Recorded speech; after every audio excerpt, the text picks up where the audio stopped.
Good morning, guys. So we're back at it again. It's Monday morning and look at this.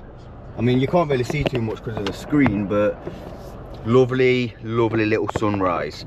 Yeah, so what a week to be alive.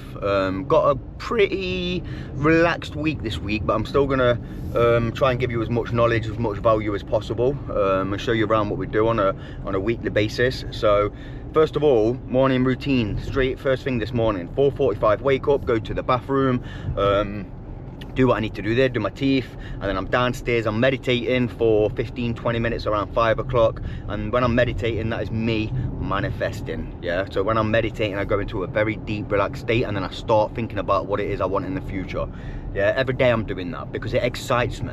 Yeah, when I'm thinking about what I want in the future, I know it's there. Yeah, I know I've done it, and I'm thinking about it as if it's already happened, because in my mind it has. Yeah, I'm just waiting for time to catch up. So yeah, that's what I do, and then I read for another 20 minutes. At the minute I'm reading Ray Dalio, The Changing World Order. Brilliant book, highly recommend that. And then 6 o'clock I'll jump on Freedom Warriors with Sam Riano. Big up Sam Riano, and that is a group where we all jump on a Zoom at 6 in the morning. There's usually between 25 and 30 of us, and what we do, he does a little meditation session, and then we do goal writing, and then we do watching an inspirational video, getting us ready and set up for the week. But within my goal writing, I'll do a full video on this. I think it's really important. But for me, when I'm goal writing, I write down my 20-year, 10-year, 5-year, 1-year, and my quarter goals. Yeah, and when I say writing my goals, I'm not just writing in 20 years I want to live in this house, in 20 years I want a car. No, I'm not writing as if I want. I'm writing an experience as if it's already happened. Yeah, I'm not going to write a checklist. I'm not going to write a list of the things that I want. Yeah, what I am writing is an experience. I am doing this. I have this. I am with these people. I can see this. I am on holiday with all of my family. Waking up on Christmas Day, all my family's around me. I can smell the dinner cooking. Yeah, and that's the best way to bring it into existence, in my opinion. So yeah, that's goal writing, and then of course I'm off to the gym, getting a leg session in nice and early in the week. I like to put myself through a little bit of pain's not the word, but I like to get the hard things of the week done first thing. And I used to skip legs quite a bit, but I'm not sure if you can see now. Look at these little puppies getting big on, getting better, because I'm consistently chipping away at them. So yeah, that's me. What's going on this week is we are completing on the pub this week. We was meant to do it last week. We sent funds across to the solicitors. There was a little bit of a hold up, but yeah, that's going to be this week. I'm going to do some site visits. I'm going to get some quotes for some of the projects we've got coming up. I'm going to start putting together some project trackers. And then what else have I got going on this week? Probably not too much more. I'm going to go get some content at the pub. I'm going to go around some site visits. I'll take you guys around a different site of ours, show you some of the structural problems that we're coming across and how we're going to solve them. But other than that, just helping people, right? I've probably got about 10-15 mentorship goals this week, where I jump on a Zoom, I help people with their property goals, I push them, I hold them accountable, I help them set goals, and I help them hit goals. Yeah, that's it. That's it.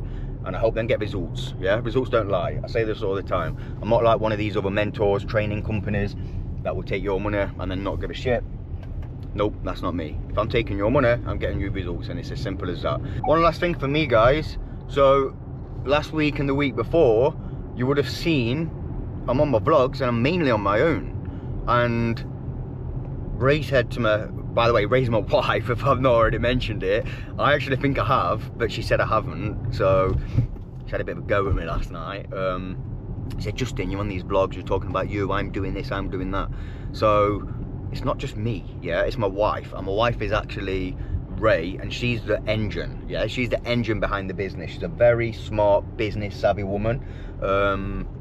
And our roles are, I grow the business, I'm the driver, I'm constantly looking forward, I'm sort of like the visionary, and she cleans up all the shit behind me. So I take on all these deals, raise all the investor funds, and she's the one in the background pulling it all together, being the organised one, dealing with solicitors, making sure we're paying investors on time, making sure the deals are going through as efficiently as they should be, while I'm out there in the market getting shit done, taking on deals and getting money, like I said. So Ray plays a absolutely massive role in the business. Look at that sunrise, man, that's lovely. A huge role in the business, and she don't take the credit because I'm the one on social media, I'm the one obviously on the YouTube. So I'm gonna get Ray on some of the vlogs this week, and she's gonna give you some value, yeah, because she's got a lot of value.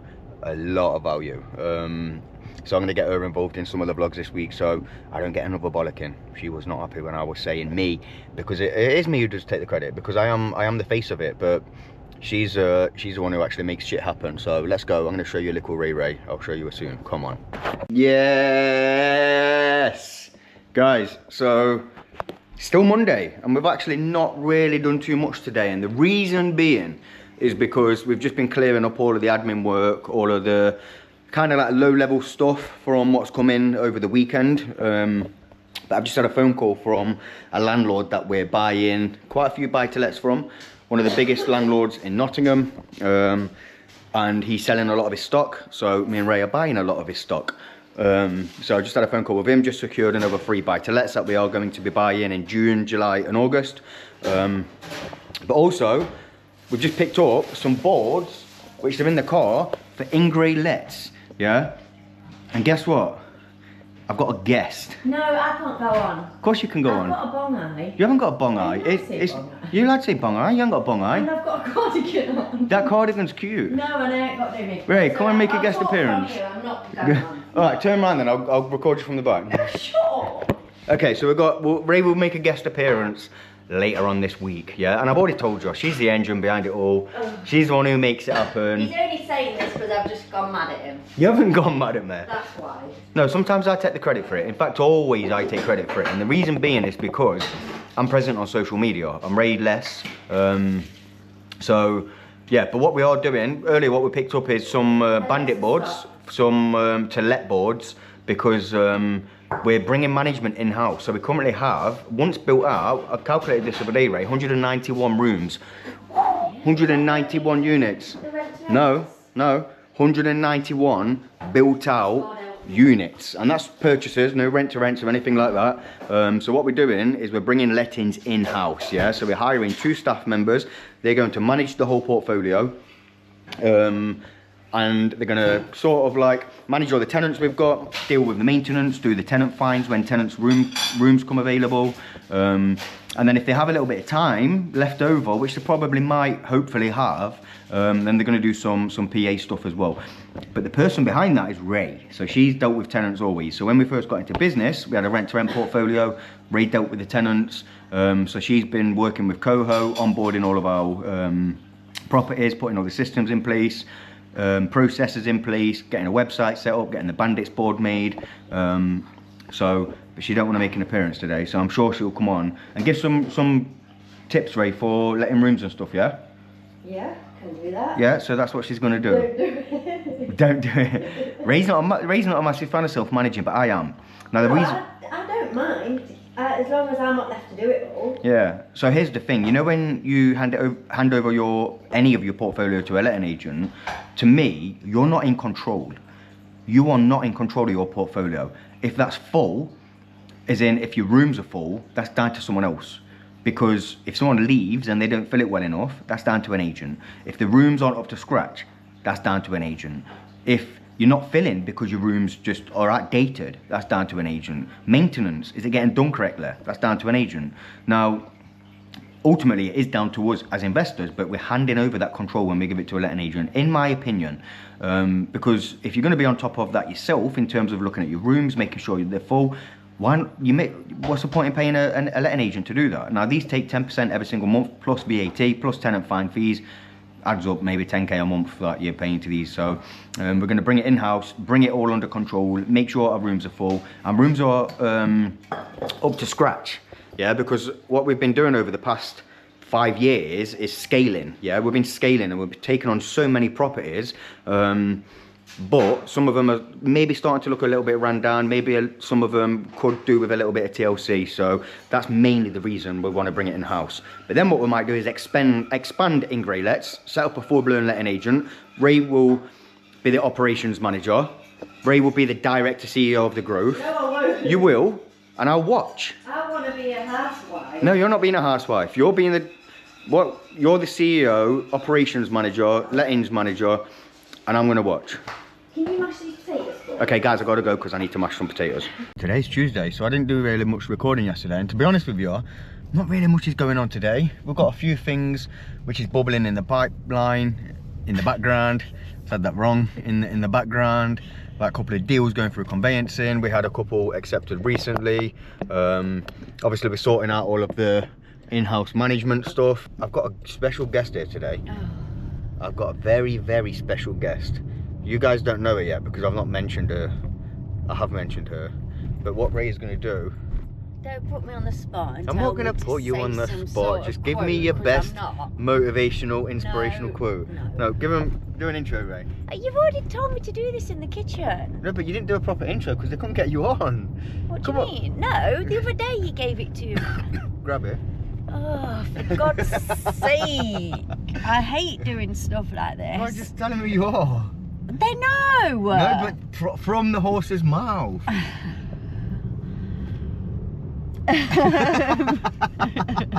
My name's Ray. I'm Justin's wife. We invest in property together. Before that I was a maths teacher.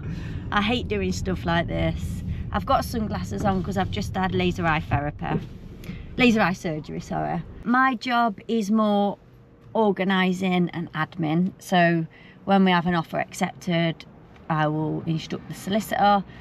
Now I also work with the broker. I do the valuation packs. Yeah. I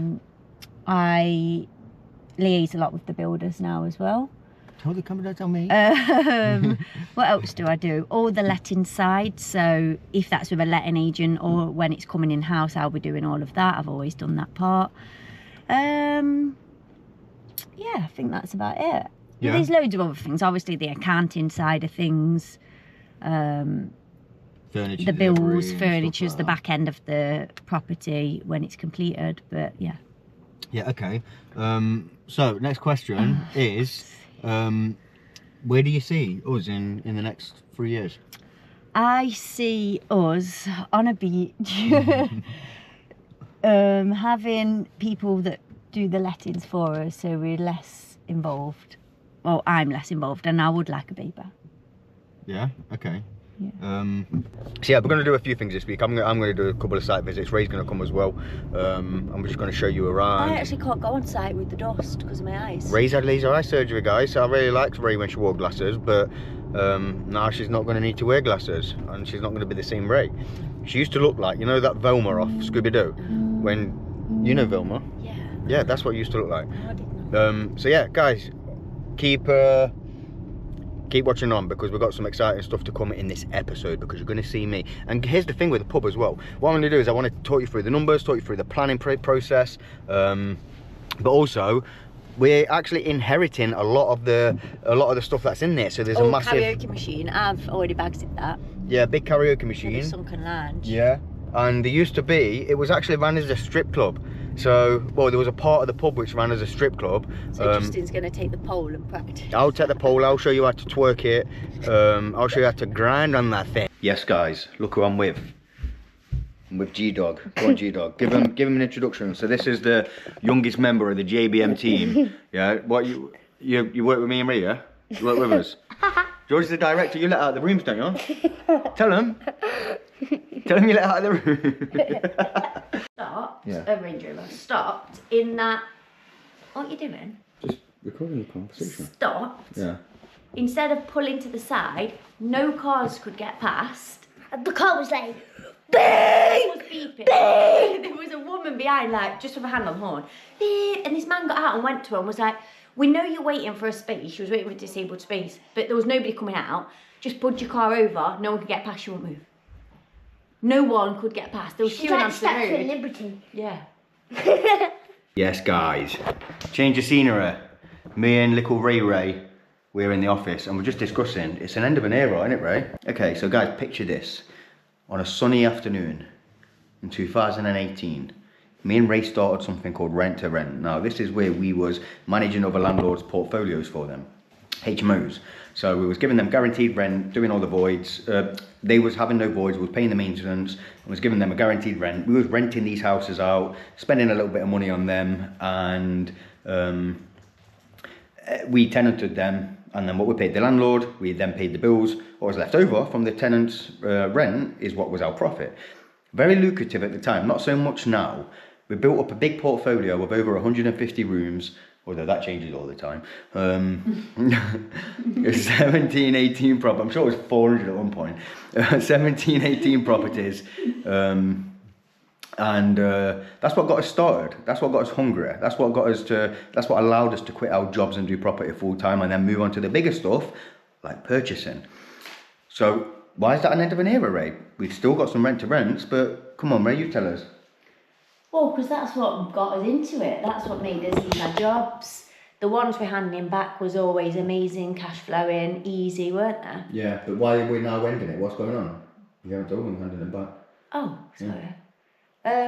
Yeah, we're handing them back. Well, we're not handing them back to the landlord. We've found somebody that does rent to rent, so he's paying a sourcing fee. They're going to him. The landlord's happy. We think we've negotiated an extra £150 a month. He's happy because there's tenants in there. The properties are in reasonably good condition, and majority of the rooms are full. So yeah, he's got gaining an extra 5 from the 1st of May. Yeah. So that's what me and Ray concentrated on for many, many years, yeah? But we actually got really good at it. And we know the power of that strategy, and the power is it allowed us to do what we want to do, right? It gave us back our time, moved us away from the 9 to 5, and allowed us to focus on our own future. And now they're going back. That's the first business we ever built. And my mind, you know, when we go into any sort of business, my mind automatically goes to how do we turn this into a £10,000 a month business? Now that's actually not that much, but to me that's always the first milestone.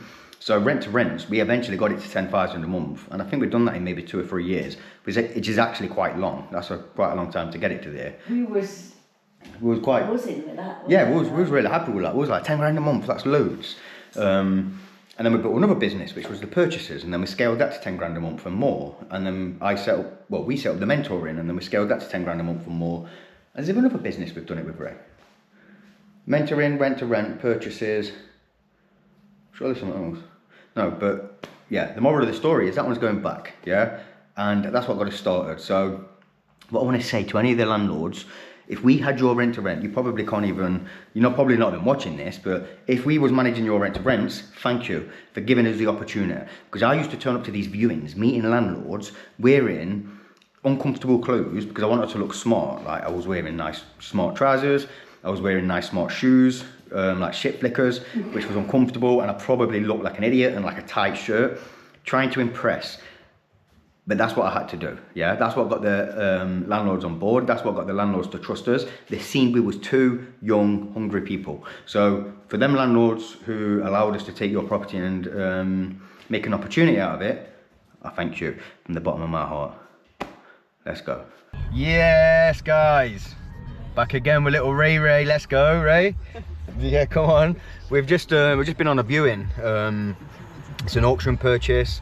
It's a massive, in fact it's really, really big. It's actually next to where I had my first tattoo, but it's currently 6 flats, quite a good size.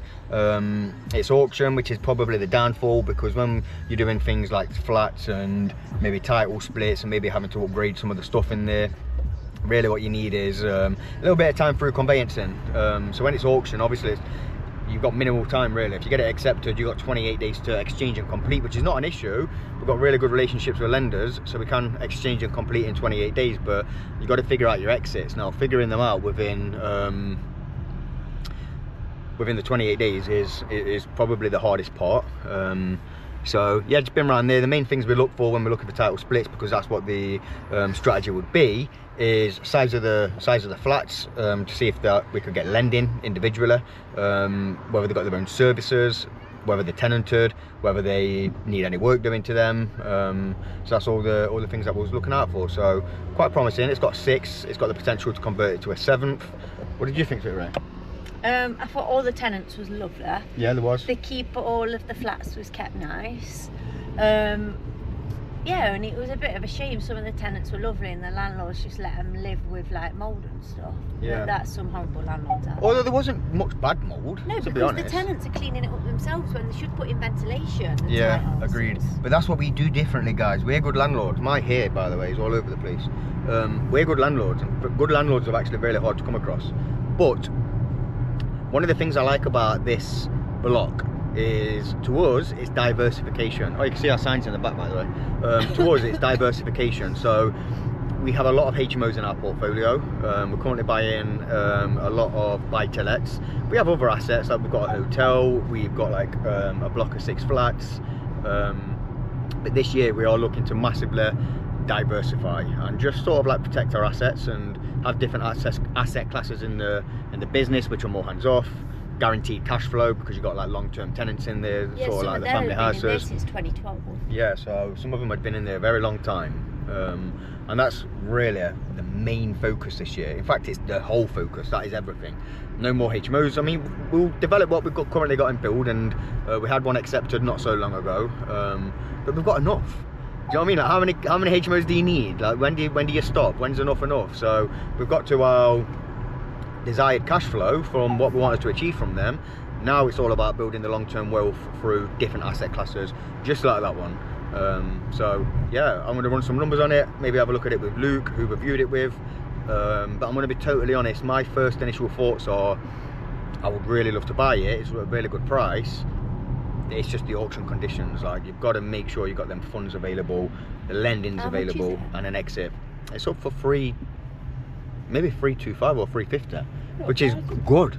Yeah, because imagine you've got 6 flats, guys, you're buying for 300 as a whole, as a block, as a freehold. What you can do is you can split the titles, so you can have the building on a freehold and have all of the titles split, and then you've got 6 leaseholds, and then if you refinance them individually, let's say 100k each, you can basically be doubling the value. Yeah, you're creating so much value just by splitting the titles and getting them valued separately, individually, and you get better rates as well when it comes to mortgaging them. So yeah, that's one of the biggest strategies we're going to be implementing this year. So I'm going to run some numbers. I'm going to let you know if we do actually go through with the deal or not. Yes, guys, so listen, I think I might have said this before, I can't remember, but I have my cars cleaned every 2 weeks, and I've got the car cleaner here. In fact, it's not a car cleaner, it's a car valeter, a specialist car valeter. Now the thing is, I've said this so many times, it is so easy, it's never been easier to make money. Now what I am seeing is so many people from young who leave school, who set up a business and become successful at it. So this guy here, what he's doing is he's building his Instagram, he's valeting really nice cars around Nottingham, and he does an absolutely splendid job. So I'm going to get him on here. Yes, guys. Yes, Arian. Name is Arian, owner of Car Looks Nottingham. Anyone's around the area, hit me up. I do all sorts of cars, go everywhere. What's your Instagram? Car Looks Nottingham. Guys, honestly, Car Looks Nottingham, check that out, because how old are you? 17. This guy's 17 years old and he's got his own business. When I was 17, oh my God, I was not doing anything like business. I was not considering it, but people are getting younger and younger and making even more money than they've ever been able to. So people have excuses, oh, I don't want to set up a business, I don't know how to make money. Listen to people like him. In fact, will you be able to give one piece of advice of anyone setting up a business? Anything social media related? Just hard work, learn the formula, find out what works for you. Everyone's different, every niche is different. I find that like people try and live like a social media life, like find what's good for you and abuse it and like make it your own. That's what I would say to everyone. Listen, this guy's 17. Yeah, that is fucking ridiculous business advice from a 17-year-old. And what we're going to do is we're going to put his Instagram here, and he's probably one of the best car valeters I've had, and he comes to your house, he does a really good job. So give him a follow, it's Car Looks Nottingham, you're going to see it pop up here. Let's go. Yes, guys, so as I mentioned, I'm going to bring you on site, and this is one of the sites that we currently have got going on in Nottingham. This one has probably been in build phase now for around 5 or 6 weeks. So this is going to be a 6-bed HMO. It's in a very prime location. Yeah, I'm just going to take you for a little detour. So this is going to be 6 beds. It's got 5 studios with en-suites as well, and then it's got 1 en-suite room, which is going to be sharing the kitchen. But this is a big project in terms of back to brick. Yeah, all the staircases are coming out, we're extending, we're going into the loft, there's a lot going on. So I'm going to show you. So as you can see, we've just had the steels installed here, and then a steel going across, because this is an extension. We've also got an extension down there. that this is going to be the entrance. No, this is going to be one big studio. So that's going to be the entrance just for this studio. We're going to have the kitchen across there. And then what's going to happen is we're going to have the entrance to the house here. So we're moving this entrance, and all the tenants are going to come in this entrance here. And then where I'm stood, we're going to have a spiral staircase. And then where I'm stood, so we're here, this is going to be the communal kitchen, just for one tenant. I think it's going to be around 14 square meters. And then at the back here, we've got a huge studio, which will be double occupancy. I think it's around 20 square meters. So this is going to be the living area. We're going to have the kitchen running along there. And then we're going to have the ensuite at the back. So as you can see, all the floorboards are coming out, all the joists. So through here, that's going to be the ensuite where the extension is. So I think we've probably got maybe another 12 weeks on this site, maybe 12, 13 weeks. What's coming up next is the scaffold. We're going to start doing the loft conversion.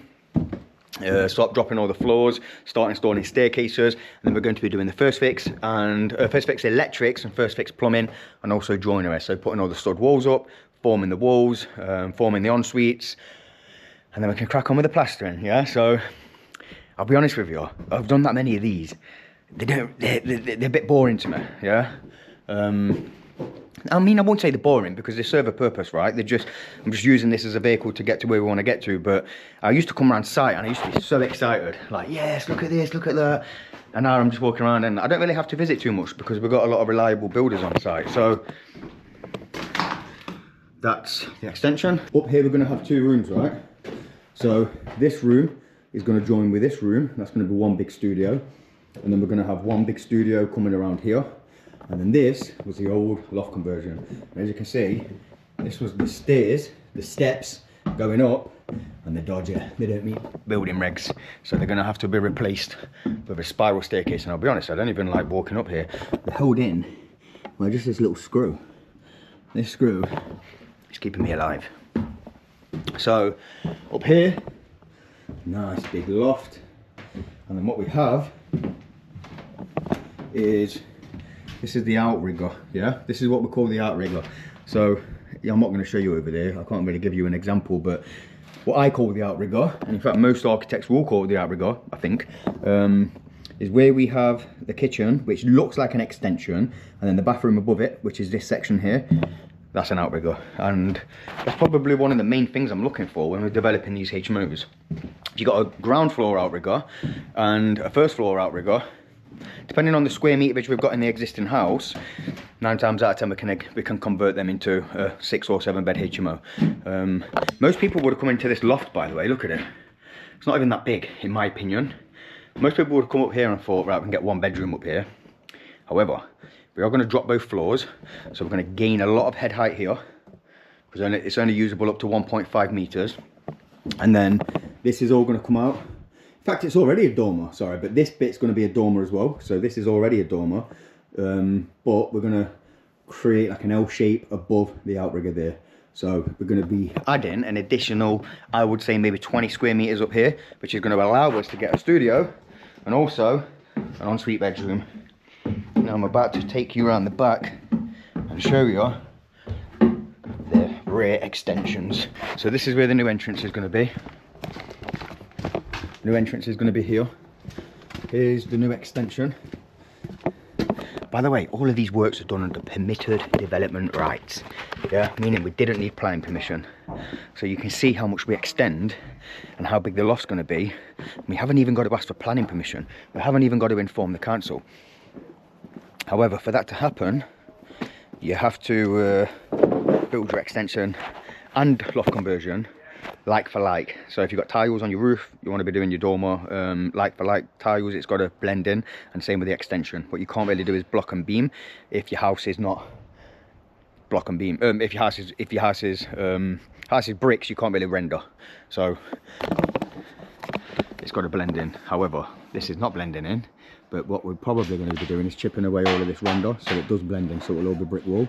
But this is the outrigger extension. This is the infill extension, and that's an old dormer which is going to be getting replaced. We're going to have an L-shaped dormer, and I'm actually going to come back to this video and show you the externals, because the transformation here is going to be so good.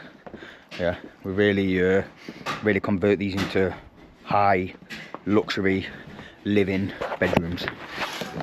And this is the existing garden, so I'm going to show you when it's complete. Let's go, guys. We are just at the other site checking up on the progress. So Ray's waiting in the car because she's had laser eye surgery and she doesn't want to get dust in her eyes, which is understandable, right? Is Ray? So this one is another 6-bed HMO in Nottingham. The difference with this one is it's in Article 4. Yeah, so we've had to purchase this. We purchased this off market. We got it brought to us by a sourcer, and I didn't really think much of it. I don't know why. I didn't really look into the deal, and I didn't really want it. I don't know why. I think it's just because I didn't really look into it too much, because I'll be honest with you, I'm not a massive fan of most sourcers. So there's a lot of sourcers which are very good, but there's a lot of sourcers which are very bad. So when I got it sent to me from a sourcer, I looked at it and I was thinking, sounds too good to be true. I don't think I'm even going to message him back. And then he messaged me again like 2 or 3 weeks later. And then I was like, I looked at it and I was thinking, wow, this is actually a really good deal. I ran it through the deal calculator, through the analyzer. And I was like, this can actually be an all money out deal. It was a purchase of £205,000, yeah, for a 5-bed, existing 5-bed that we can turn into a 6-bed without too much alterations. I mean, I say too much alterations. Oh, I'm studying. Everything's changed, yeah? So there is a lot of alterations, but at the time I didn't think there was going to be. But the numbers and the deal still looks very, very good. So yeah, we purchased this for £205,000. We got this on a bridging loan. But what we had to do was, fucking hell, the seller actually lives in Australia, and he wanted a very quick sale, and we promised him we can be very quick buyers. And at the time we didn't have the cash to buy it because he wanted like a 4-week completion. So we got it accepted, and then we was like, shit, we got it accepted. We promised a 4-week completion. We've got no money, yeah. So then we went on an adventure to raise some funds, and we've got a very good relationship with direct to a bridging lender, yeah. So we approached the bridging lender. They said, yep, no problem.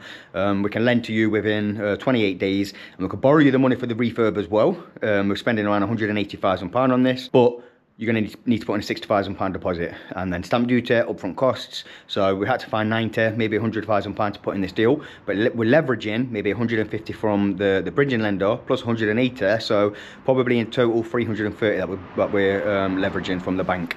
But it allowed us to purchase this in 4 weeks and stick to our promise, because one thing that we like to do is stick to our promises. What we don't like doing is telling lenders, vendors, sellers that we're going to do something and then we don't do it and we follow through with it, and we don't follow through with it because reputation is everything, yeah. And we always like to work with morals, right? If we tell someone we're going to do it, then we're going to do it, yeah. We say what we do and we do what we say. Let's go. So we've had some big problems on this one. What I mean by big problems is there's been a lot of new structural stuff that's having to be done that we didn't see because it was all hidden. So there's a lot of existing steels. So this one's an existing steel, this one's an existing steel, this wall here is shit, we're going to have to rebuild it up. That is not an existing steel, that's a new one. This wall here is new. We've had to knock down the old one and rebuild it up from this level here. We've had to put in a new lintel here, and then we've got new floors throughout. And I'll be honest with you, I want to go around and say, this is going to be this bedroom, this is going to be a studio, this is going to be an ensuite, but it's very hard to visualize. So what I'm going to do is I'm going to show you the progress, not on a week by week basis, maybe every 3 or 4 weeks, so you can see a lot of the stuff that we're doing. And then I'll come around with the floor plans and I'll start showing you the floor plans, and I'll say, look, here's the studio in this floor, and this is what it looks like on the floor plans from what we've received back from our architect. But this is it. Look, it goes all the way up there. It's a big beast. So I'm going to go up these ladders. I'm going to be honest, they're very wobbly, and I'm not good with heights, so I'm only going to go to this level, this floor, and I don't feel like going to the top. Ah, there we go. So we've dropped all the ceilings. This is a new floor. We're going to have 2 bedrooms on this floor, 2 on the ground, and then 2 up there. And then we're going to have a spiral staircase going all the way up. So when I say it's not that big of a project, it's actually not, in terms of, we've done a lot bigger projects. It's not really big for us. I did say there wasn't a lot of alterations, but I didn't think there was going to be a lot of alterations. Looking at it, there's been a lot of alterations. But I want to give you just some very basic numbers, just to show you like the types of deals that we execute. So this one was a purchase of 205. Roughly, we're going to be spending around 180 on the build. It's going to be a 6-bed HMO, as I mentioned, with 4 studios and 2 en-suites. Revalue, we'll refinance this one around 530 to 550. Probably going to be leaving in around 30k in the deal after fees. So what I mean by fees is upfront costs, architects, solicitors, interest to the lender, arrangement fees, exit fees. So probably leaving in around 20, 30, maybe 40k. Which we're happy with, because that's essentially what we're paying for it. Someone knocked on my door tomorrow and said, Mr. Ingray, would you like to buy an asset for 20, 30, 40k? And it's going to give you 20,000 net every single year. I would say absolutely. That's 100% ROI, maybe 75% ROI. And that's the kind of deals that we're executing on. So yeah, this is just a pretty standard deal for us. I know we got it for a really good price, and they don't really come around too often, but money loves speed, yeah, and we can move quick. And the reason the guy came to us, because we'd never spoke to him before, is because he knew we was big investors in Nottingham, and he knew we've got a good reputation, and we probably was recommended to him, because I know he didn't send it out to many people. So I'm assuming that's what happened, and we stuck to our word. Yeah, we promised him. We said, look, we're going to buy this, you know, we're reliable, you're going to have no problems going through this conveyancing, because he didn't want to let down the seller who's living in Australia. So that's it for this, guys. Next time you see me, we might be buying a pub. Let's go.